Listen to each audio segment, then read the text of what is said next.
Alors, comme vous le savez, ça a été annoncé. Pasteur Timothée a prêché sur le service la semaine passée. Un très bon message, je l'ai écouté. Bravo Timothée. Ayez du zèle. J'espère que vous l'avez écouté. Sinon, je vous invite à le faire. Il est sur notre chaîne. Et il a été annoncé qu'on allait prêcher une deuxième fois sur le service. À mon avis, ça explique que l'église soit un peu clairsemée ce matin. J'espère que ce n'est pas ça. Mais nous allons encore ce matin parler du service. Amen. Oh là là, purée. J'entends des gens qui pensent vraiment très fort ce matin. Ou là-bas dans le fond, il y en a un qui pense, franchement, ils sont lourds avec le service. Je ne sais pas qui c'est, mais ça vient de ce coin-là à peu près. Oh là là, j'entends, c'est du harcèlement. Mais non, faut pas exagérer. Franchement, s'ils pensent qu'ils vont réussir à me faire culpabiliser, ça vient de par là, quelque part. C'est pas notre but. C'est pas notre but. Vous comprenez bien que je suis un peu dans la provocation ce matin. Mais si c'est ce genre de pensée que vous avez ce matin, j'ai quand même une très très bonne nouvelle pour vous. Vous voulez entendre cette bonne nouvelle? Si c'est comme ça que vous voyez le service, j'ai une super nouvelle pour vous. Vous êtes exempté de service. Oui, parce que le Seigneur n'a pas besoin de ce genre de serviteurs. Nous n'avons pas besoin de ce genre de personnes dans les services de l'Église. Donc, si c'est comme ça que vous pensez ce matin, la bonne nouvelle, c'est que vous êtes exemptés. J'aimerais ce matin vous parler encore du service. Et j'aimerais ce matin vous parler des deux conditions qui doivent encadrer le service chrétien. J'aimerais vous expliquer pourquoi Dieu désire que nous le servions. Et ensuite, juste deux pièges à éviter. Voilà, c'est le menu de ce matin. D'abord, j'aimerais vous parler des fondements. Deux éléments qui sont capitaux avant d'imaginer le service, avant d'entrer dans le service. Il y a deux fondements qui doivent être posés dans nos vies avant de vouloir servir. Et sans ces fondements, tout ce que vous allez faire dans le service, si vous vous engagez dans ce service, ça ne servira à rien. Ça sera vraiment une construction vaine. Et donc, je vous invite à bien vous assurer ce matin que vous servez avec les bons fondements. Le premier fondement, on le trouve dans Éphésiens au chapitre 2, versets 8 à 9. En effet, c'est par la grâce que vous êtes sauvés, par le moyen de la foi, et cela ne vient pas de vous, c'est le don de Dieu. Ce n'est pas par les œuvres, afin que personne ne puisse se vanter. En gros, nous ne servons pas Dieu pour être sauvés. Notre service pour lui n'est pas dans le but d'acquérir le salut, pour récompense de notre service. Servir Dieu ne va pas garantir plus d'amour envers nous, comme ne pas le servir ne va pas diminuer son amour envers nous, puisque son amour est inconditionnel. Servir Dieu pour gagner notre salut ne sert à rien. Je peux même dire que Dieu n'apprécie pas du tout ceux qui le servent dans le but de gagner leur salut. Parce que le salut a été gagné par quelqu'un d'autre qui ne veut pas être détrôné, qui ne veut pas qu'on lui vole ce qu'il a accompli pour nous. Jésus a gagné notre salut. Et ce ne sont pas nos efforts ou notre service qui peut rajouter quoi que ce soit à l'œuvre que Christ a accomplie à la croix pour chacun d'entre nous. Donc le premier fondement, c'est je ne rentre pas dans un service dans le but de plaire à Dieu ou dans le but de gagner mon salut. L'amour de Dieu envers moi est à son maximum et rien ne peut le faire varier. Le deuxième fondement se trouve dans Jean 15, verset 12. « Voici mon commandement, aimez-vous les uns les autres comme je vous ai aimés. » On peut trouver beaucoup de motivation au service. D'ailleurs, il n'y a pas que les chrétiens qui servent. Il y a plein de non-chrétiens qui entrent dans toutes sortes de bénévolats et de services, dans toutes sortes d'associations. Certains servent des causes auxquelles ils croient. Ils se consacrent à des causes et ils servent. Certains servent parce qu'ils ont réalisé que ce qu'ils servaient donnait une sorte de sens à leur vie. Certains servent pour s'occuper parce qu'ils ont du temps libre. Certains servent parce que cela leur apporte une certaine satisfaction ou un certain bien-être. Mais le service chrétien est différent, il est tout autre. En ceci que le service chrétien est un service d'amour envers Dieu d'abord et envers les autres ensuite. Et l'un va avec l'autre et l'un ne va pas sans l'autre. Le service auquel Dieu s'attend envers ses enfants, c'est un service par amour pour lui et par amour pour notre prochain. C'est un service qui se donne, un service qui prend ses racines dans un amour qui ne se contente pas de le dire, mais qui passe à l'action, qui est aussi dans le faire. Ainsi, servir sans aimer n'est pas le service que Dieu attend de notre part. Donc, un fondement, je ne le fais pas pour gagner mon salut ou pour plaire à Dieu. Deuxièmement, je le fais parce que j'aime Dieu. Je le fais avec comme motivation l'amour pour Dieu. Vous pouvez noter cette phrase, elle n'est pas de moi, mais elle est très pertinente. Le service chrétien est le signe extérieur, le fruit naturel d'une relation personnelle développée avec un Dieu qui nous aime et que nous aimons en retour. C'est de là que doit naître notre service. Notre service doit réellement être comme un fruit qui se développe au sein d'une relation d'amour, au sein d'une relation personnelle avec Dieu. Dans 1 Corinthiens, au chapitre 3, Paul nous laisse cet avertissement. En effet, nous sommes ouvriers avec Dieu. Et derrière le mot ouvrier, on peut voir le mot service. Nous sommes ouvriers avec Dieu. Vous êtes le champ de Dieu, la construction de Dieu.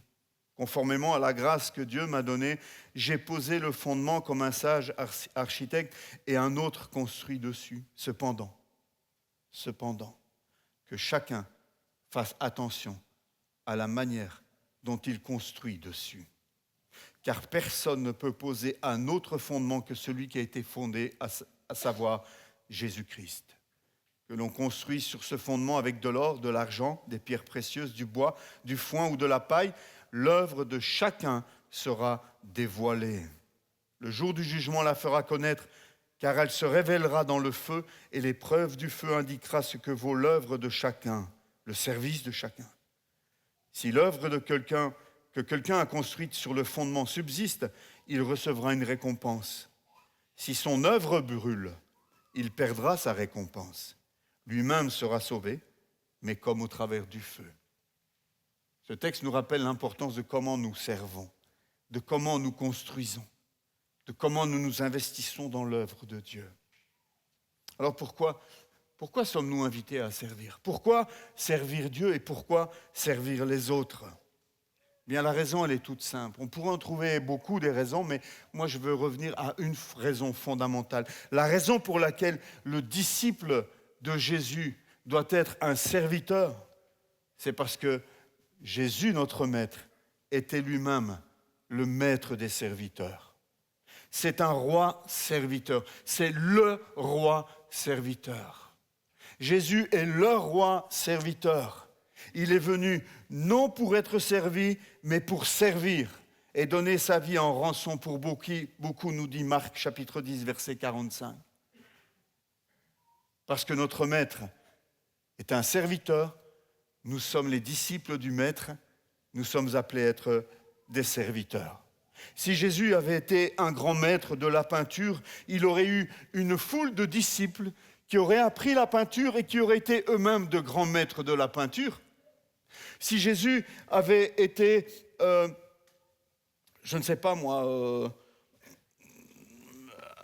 un merveilleux ébéniste, eh bien, nous serions tous des ébénistes. Si Jésus avait été un grand chef cuisinier renommé mondialement, eh bien, nous serions tous de grands cuisiniers, de grands chefs dans de nombreux restaurants. Mais Jésus n'était rien de tout cela. Jésus était un serviteur. Et parce que le disciple sera comme son maître, dit la Bible, nous devons ressembler à notre maître. Et nous devons faire comme notre maître a fait. Nous devons être nous-mêmes des serviteurs. Celui qui ne fait pas comme le maître, celui qui ne ressemble pas au maître, n'est pas un véritable disciple. Peut-être un grand admirateur du Maître, mais pas un disciple. On peut admirer Jésus, on peut trouver que Jésus est un serviteur extraordinaire, que vraiment c'est un modèle. Mais si on ne le suit pas, nous ne sommes pas disciples. Nous sommes juste des admirateurs du Maître.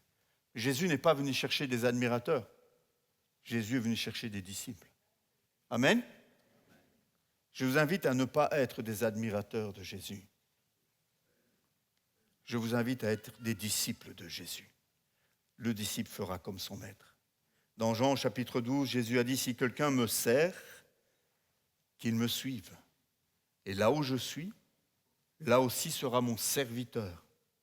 Si quelqu'un me sert, mon Père l'honorera.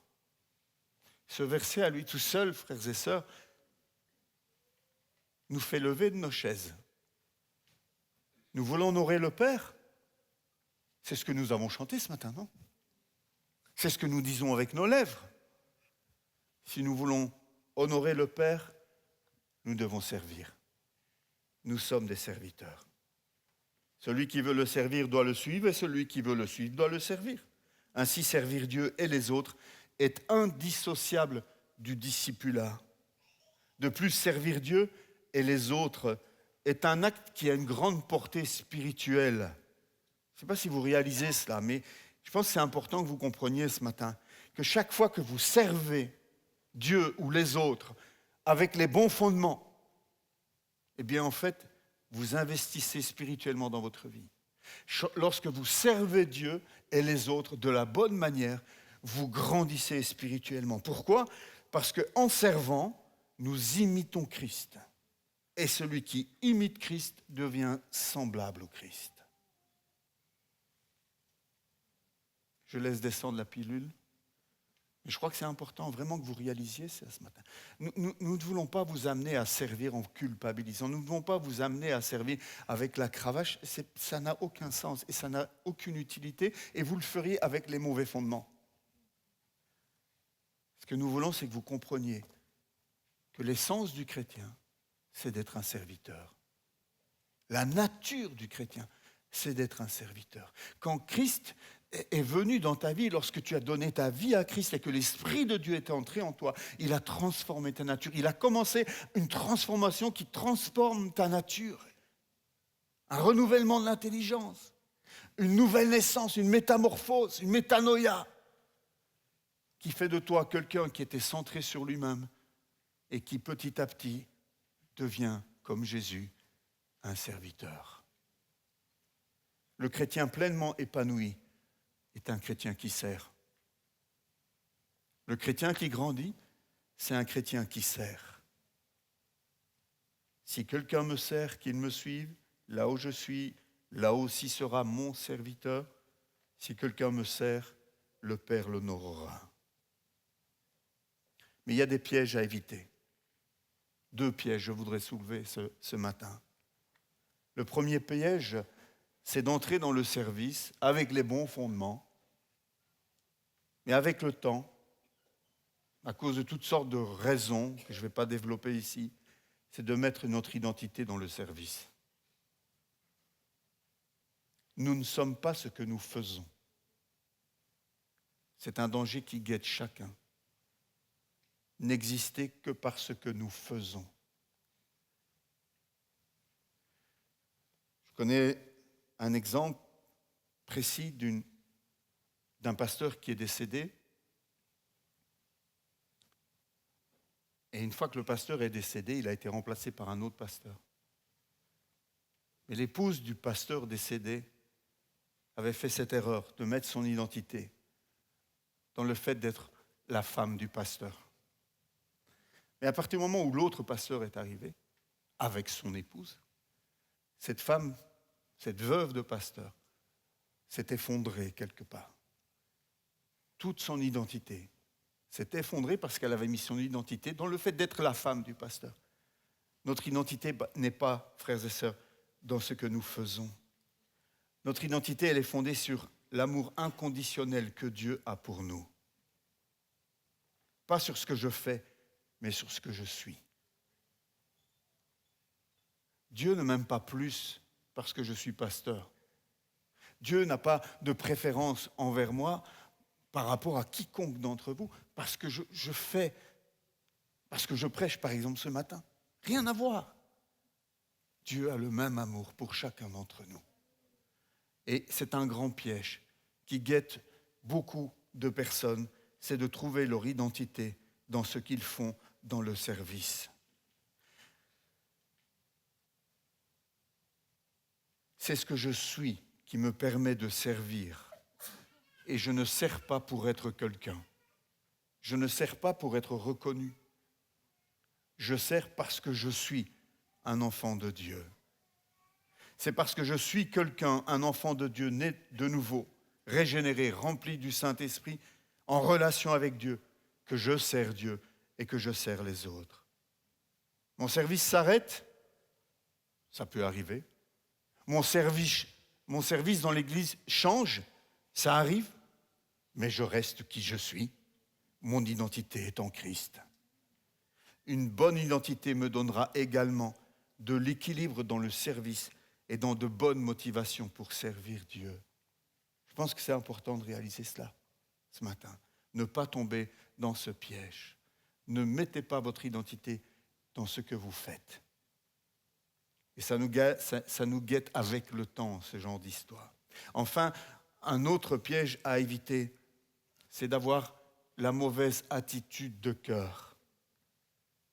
Dans Colossiens, nous lisons au chapitre 3, tout ce que vous faites, faites-le de tout votre cœur, comme pour le Seigneur.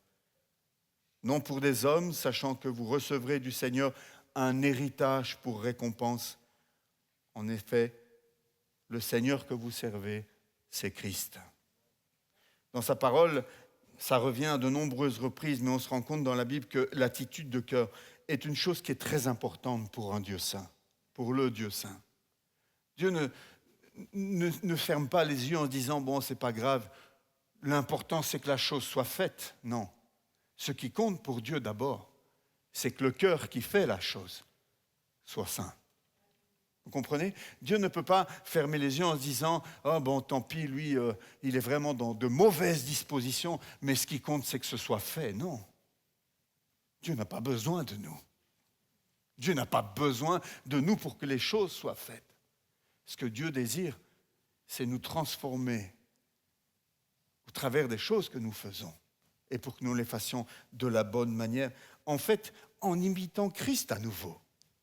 Christ est venu, il a fait de nombreuses choses, il a fait des choses extraordinaires dans son ministère, mais il l'a toujours fait avec la bonne attitude de cœur. Et ça, c'est vraiment quelque chose qui est important, un piège dans lequel parfois nous tombons lorsque nous servons. La fatigue, le fait de voir que c'est toujours les mêmes qui se lèvent, le fait de voir qu'on se sent seul dans le service. Il y a toutes sortes de choses qui peuvent venir alors que nous avons commencé avec les bons fondements, avec de bonnes intentions, des choses qui peuvent venir tout doucement être semées dans nos cœurs et qui fait qu'à un moment donné, on se rend compte qu'on n'a plus la bonne attitude. Pour savoir si tu as la bonne attitude, il te suffit d'écouter ce qui sort de ta bouche lorsque tu parles de ton service. Parce que c'est de l'abondance du cœur que la bouche parle. Si ton discours c'est « c'est encore moi à l'école du dimanche, oh là là, ces gosses franchement, de mon temps, c'était autrement, et on ne me donne pas le matériel qu'il faut. Ah, c'est moi aujourd'hui qui est au café. La marque du café, c'est vraiment du mauvais café. Je ne sais pas, j'invente, hein. C'est de l'abondance du cœur que la bouche parle. Parfois, il est intéressant et important de pouvoir se mettre à genoux et dire « Seigneur », et je peux vous dire que j'ai dû le faire et je dois le faire en tant que pasteur. Seigneur, tes brebis.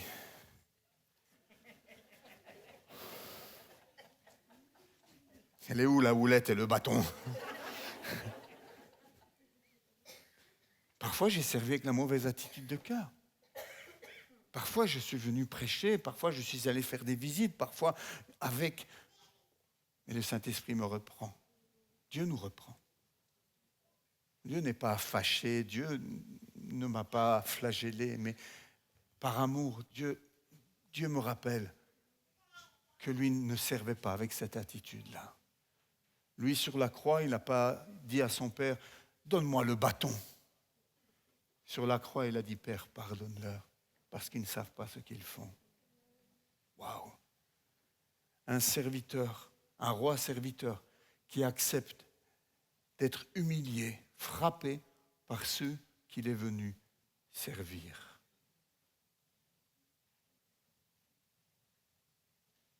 La barre, elle est haute, hein? Mais voilà comment nous devons servir.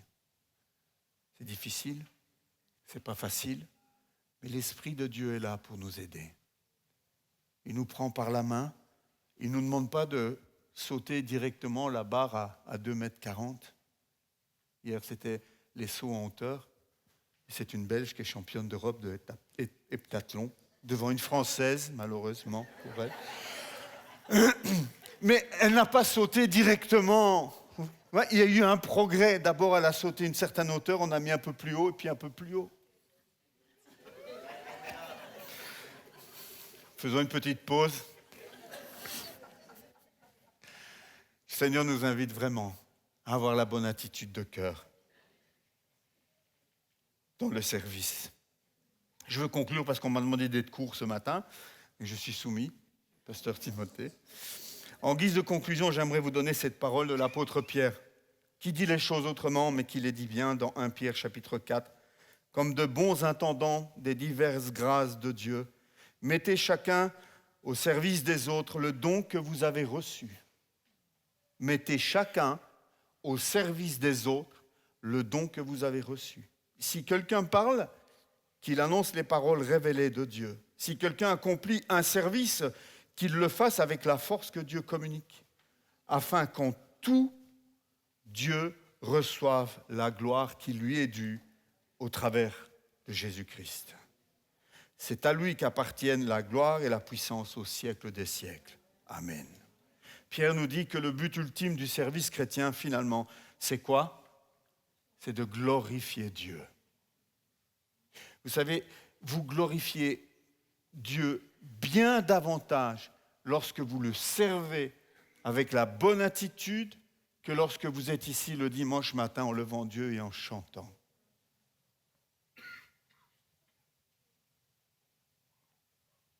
Adorer Dieu, ce n'est pas juste chanter et lever les mains.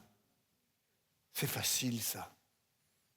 Tout le monde peut lever les mains, tout le monde peut chanter et dire des mensonges à Dieu.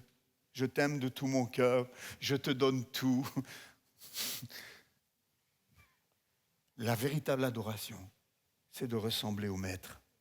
La véritable adoration, c'est de chercher à ressembler à Christ et d'honorer Dieu et de rendre gloire à Dieu. Que tout ce que nous faisons, frères et sœurs, puisse glorifier Dieu. Que ce soit balayé tout seul dans la solitude parce que tu es dans une équipe de 6 et que les 5 autres, ils t'ont lâché. Tu n'es pas seul. Dieu est là. Et Dieu voit.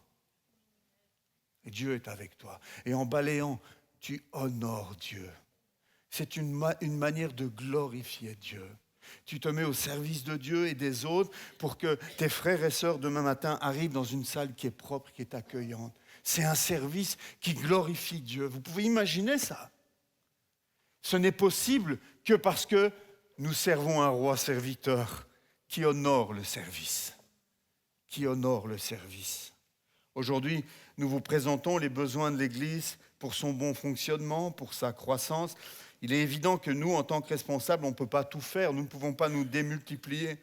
Nous avons besoin de serviteurs et de servantes à nos côtés dans les différentes tâches de l'Église. Mais en même temps, ce matin, je ne voudrais pas conclure en limitant le service chrétien à ce qui se fait dans l'Église, le dimanche matin. Parce que nous ne sommes pas des disciples intérimaires de 10 à 12 le dimanche. Nous sommes des serviteurs H24 pour le Seigneur. Le vendredi de la convention, il y a une sœur qui est venue me voir en me disant « Demain, frère, je ne serai pas là malheureusement. Je ne peux pas venir à la convention parce que je sers ailleurs. » Je dis « Ah bon, tu sers ailleurs ?» « Oui, je travaille demain. c'est mon jour de service. Et j'estime que mon travail à l'hôpital, dans la maison de repos, là où je travaille, c'est un service pour Dieu. Nous sommes serviteurs, frères et sœurs. Le chrétien est un serviteur. Dans ton travail, si les gens te voient comme un arriviste, comme un despote, comme quelqu'un qui ne veut jamais rendre service, tu ne rends pas un témoignage chrétien. Si tu es connu comme celui à qui on peut demander des services, celui sur qui on peut compter, sur celle sur qui on peut compter, qui est prêt à retrousser ses manches à chaque fois que c'est nécessaire, alors tu laisses un bon témoignage.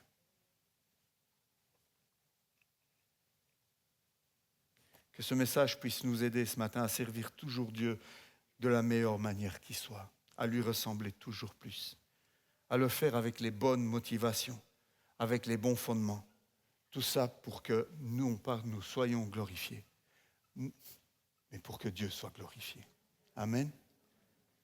Vous pouvez y aller, vous pouvez courir, vous inscrire.